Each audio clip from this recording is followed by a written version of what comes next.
Well, good morning. How you doing? I should introduce myself, but by now, if you don't know who I am, I gotta wonder why you're watching this. Oh boy, yeah, it is. It's a sunny day here today in Harrisburg. It's kind of chilly. What is the weather? I haven't checked the weather yet. Let me see. I'm looking at the weather right now. You're seeing me on video, but you can't see what I got on my desktop. And I'm checking the weather right now. I should have checked this ahead of time. It is right now 29 degrees. It's supposed to get up to 45 today. And lately it's been kind of chilly and windy. But 29 right now, so we're still below freezing. And it got cold last night. And the wind looks like it's blowing pretty good because I can see the windsock on the helipad across the street because I'm right across the street from a hospital.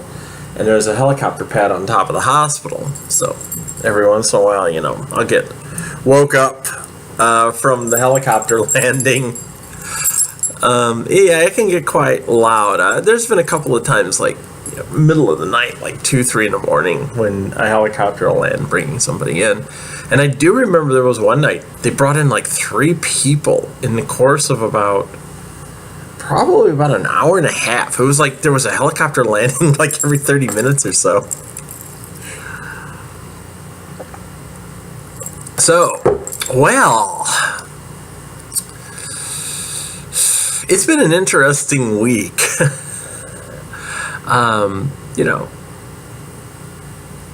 Yesterday was probably my most, if I want to say interesting. Interesting is kind of a misnomer. I spent most of the morning having issues with my computer to the point where stuff wasn't loading. I couldn't bring up the panel to do a proper shutdown. Things were running real slow, and every time I'd go to restart or shut down my computer, there was this program, like I think it was a task manager, something running in the background, and I'd have to kill it. And the thing of it was really messing up my system, and it got to the point where if I shut my computer down, it wouldn't restart unless I completely unplugged it from all power. I had to do a hard kill.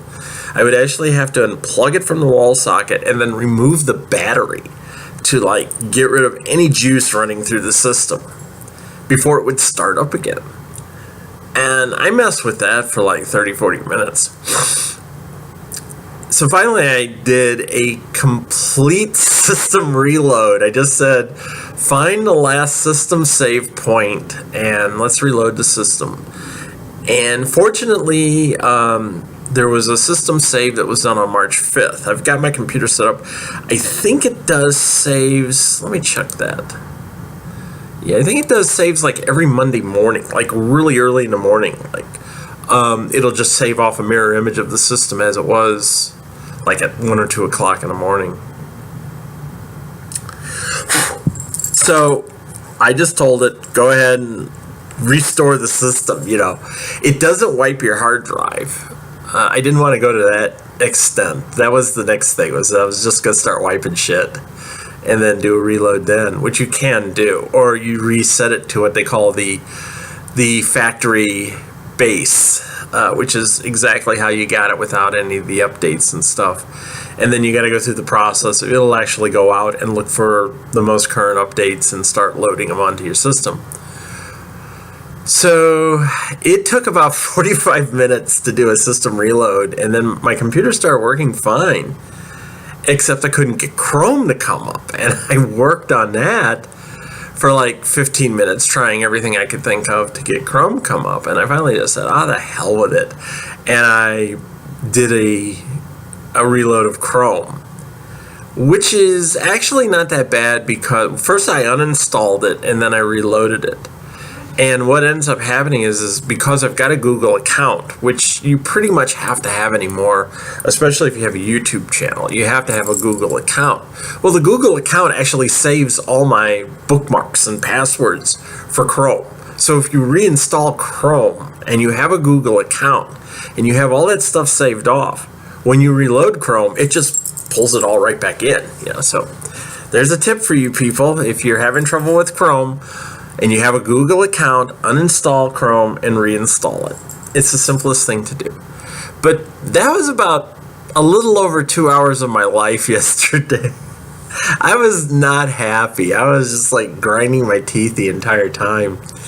And it's weird because I do preventive maintenance on my computer probably about once every 3 to 4 months. I think the longest I'll go is like 6 months, but I always manage to go out there and not clean up the hard drive and defrag the disk and everything else, because you really need to do that. And I had run a malware check on my system, which again I do fairly regularly. I'll run one once a month, whether it needs it or not, and then if I think there's something going on with the system, like it's running slow, I'll run one just to check to make certain I didn't pick up a virus. I don't go out to a lot of sites that could be potentially malicious. All my sites are pretty much certified as clean, so I don't have to worry about that. But I just hate when I have computer problems. I'm sitting there thinking, oh man, now is not the time for my computer to start crapping out on me. I was really worried about that. I was like, oh no. But fortunately, I know a little bit about computers, so I was able to fix my machine. And that was good. And then this week, still on the quest to do my 27.5.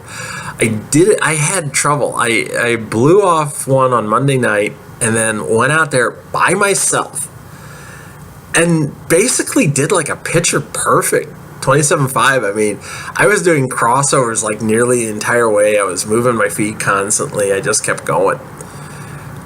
And then I get done and my time was 5:44 and I'm like, you kidding me? That's not that good. And and I'm getting this is not that bad. And I was like, no, you don't get it. My fastest time is 20 seconds faster, and 20 seconds on the track, that's like 2 laps. So in reality, I only did like 23 laps in 5 minutes, and I was kind of like, ooh, this sucks. And then I realized, part of it was the end of the night. I was tired. I wasn't getting a good push off with my left leg when I did a crossover. So, it was just kind of borkish. I was disappointed, but I didn't get upset. I was just like, no, I'm not going to get upset. I know there were reasons why it wasn't as good as it was. But it was funny because everybody said, well, was that your best time? I was like, no, my best time was a 5:24. I know I could do a better time than that. That was 20 seconds slower. So then I was in a really bad mood Wednesday. Let's just say I woke up and I'm staring at the balcony going, I could just get this over with right now. And it was like that most of the morning on Wednesday. So I go in to practice, and the first thing we do is we skate. It's like 47 laps. I mean, it was a push-pull drill. And one of the person I had to pull was, we have a guy who comes up from New York to practice with us, which is cool. A lot of the women like practicing with guys because if you can hit the guys hard, you're going to knock some little jammer on her ass.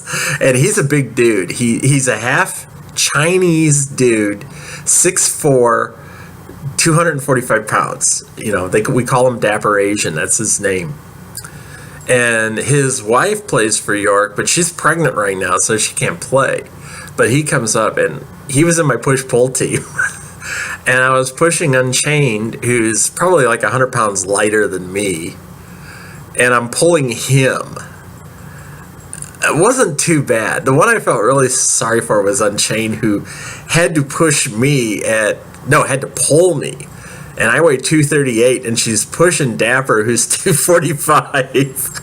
So, I kind of felt sorry for her because she's like tugging on 500 pounds, and we did, 2 to 4 to 2. That's 2, 5. Yeah, it was like, when you work it all out, because you do like 3 sets of one type of lap, and it works out to like 42 laps, and then we skated 5 laps backwards as fast as we could. So when it was all said and done, they're like, Cassie, you want to do your 27.5? And I was in a pissy mood, you know. I was like, no, I don't want to do it. I'm not going to do it. And the coach got on my ass, and she says, you're going to do it. You know, I want you to do it. You're going to do it because you need to do it. You need to set your benchmarks. So I was like, okay. So I had not only a shitty start, but my first 10 laps were just like, you know, fuck it, I don't care. I was having so many issues. My mind wasn't in it. And then I got passed. And the person I was doing it with, let's just say she and I have just a little bit of history.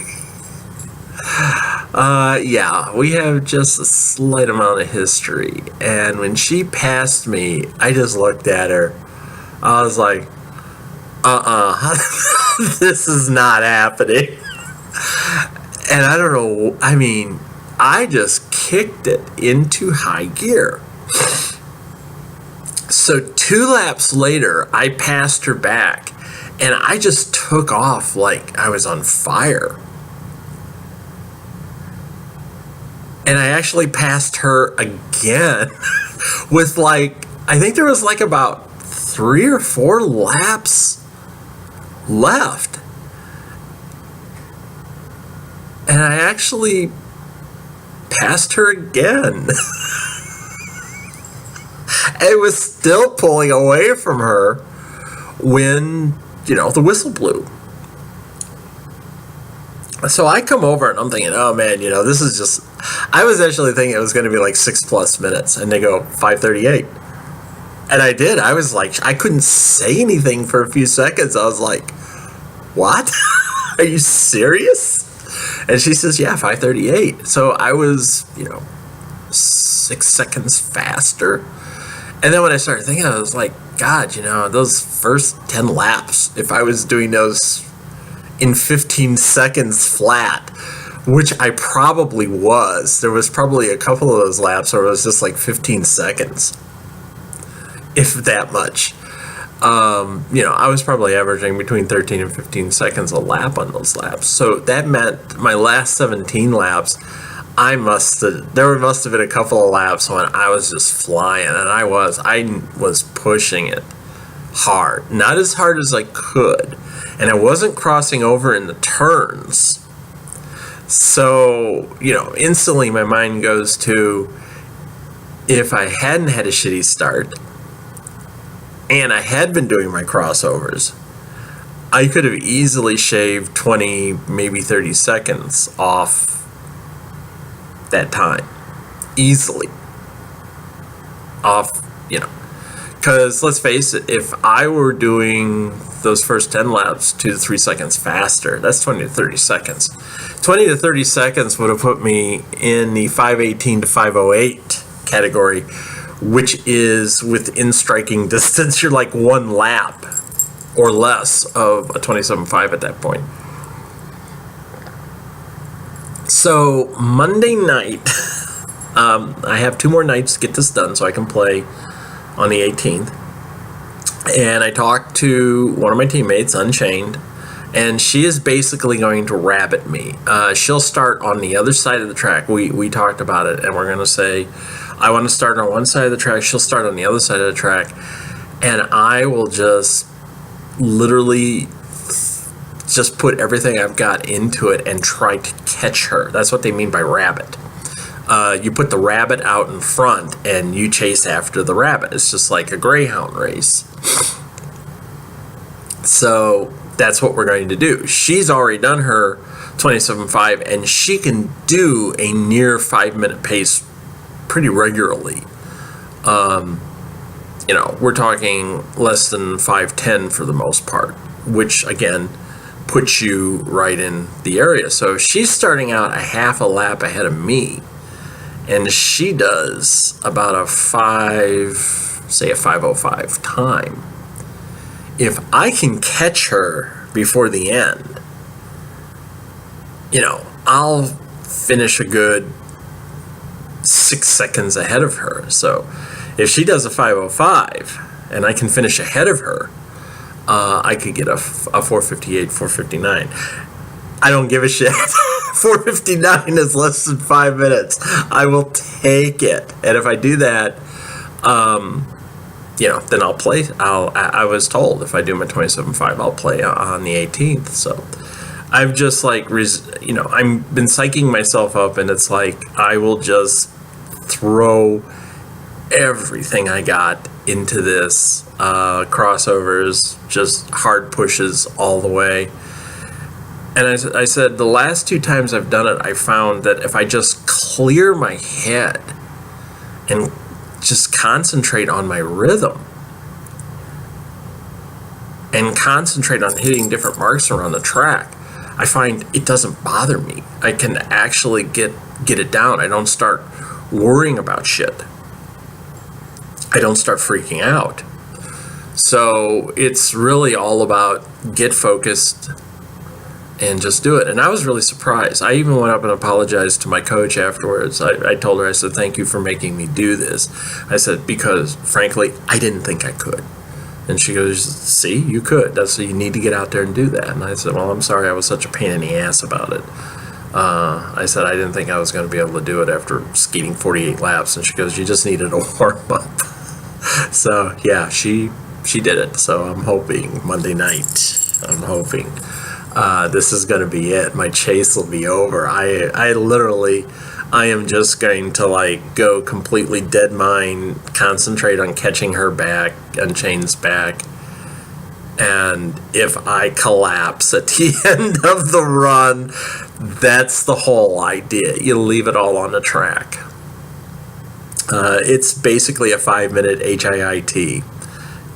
You just throw it all out there. That's it. Got no choice. Got to do this. Because next Wednesday night, the roster will be announced. And I want to be on that fucking roster. I want to be on that bitch so bad. So if I could do it Monday night, I got no worries. I know I'll be on it. So. And I have been getting faster. And I have been getting my form down. And it's all mental. Derby is a lot of mental. All sports are a lot of mental.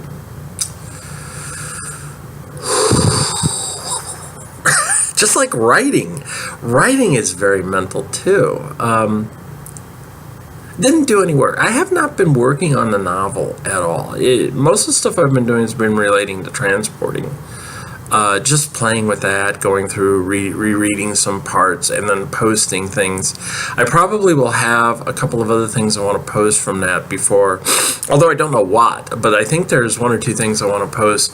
And then I'm planning on posting one of the standalone stories that I actually wrote that tie back to the novel, and I want to go through and edit that and then post a chapter a day. Because, frankly, there's a history behind the story, and it's not bad. I'll explain the whole history and stuff. I'll get back to Annie and Carrie. I did a lot of thinking about Annie and Carrie, too, and some of the stuff that they're going to do. I think part of the problem I've had is that I was getting stuck in kind of a rut. I mean, depression sucks anyway. My depression has been just kicking my ass like nobody's business. So, that hurts. And I know I keep saying I got to get back into writing, but the thing of it is, if you can't force yourself. I mean, you can sit down and write things. I think it was actually Stephen King who said once that one of the things he used to do was he would just sit down and start making lists. When he was hitting writer's block, he would start making lists. He would list out his favorite books. He would write a grocery list. He would list favorite cars of his, stuff like that. And he says after you do that for about 20, 30 minutes, then all of a sudden something comes to mind and you start writing. I've never been able to do that. I have actually had situations where I sat in front of the computer and I mean just basically pecked away at sentences to the point where I think there was one time I wrote something like 150 words in about 90 minutes. But I ended up finishing the night like an hour later with a total of about 700 words. Because after that, it just opened up and I hit a point where I started going. And like I said, there's a couple of things I actually want to write that I think I'm going to write out of sequence. I seem to be kind of stuck at the moment, so I'm thinking maybe if I write some stuff out of sequence, sort of like George R.R. Martin says he does, maybe it'll be enough to kickstart what I'm trying to do. And again, the nice thing with Schrödinger is I can write this stuff out of sequence. It doesn't matter what chapter it's in. I can just call it chapter XX because I don't know for sure where I'm going to put it. Oh, and then I can tell you it's going to happen sometime probably early February, so I can do that.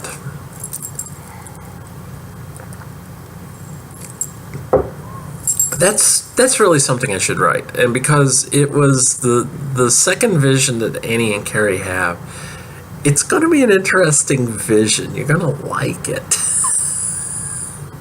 I think you will. I think you'll like it. So, we'll see. It's of their future. Is it their future together? Or is Carrie going to be with Emma? No, Carrie will... I will say this unequivocally. Carrie will never be with Emma. They may hang out. They may be friends. They may do a Polar Express together. But that's it. They're never, ever, ever going to be together. And not only do I know Annie and Carrie's future history, but I also know Emma's future history. So I can assure you, they will not be together. It's not going to happen. And it's not because Annie kills Emma, which the Annie from the A levels would have killed her already. Would have.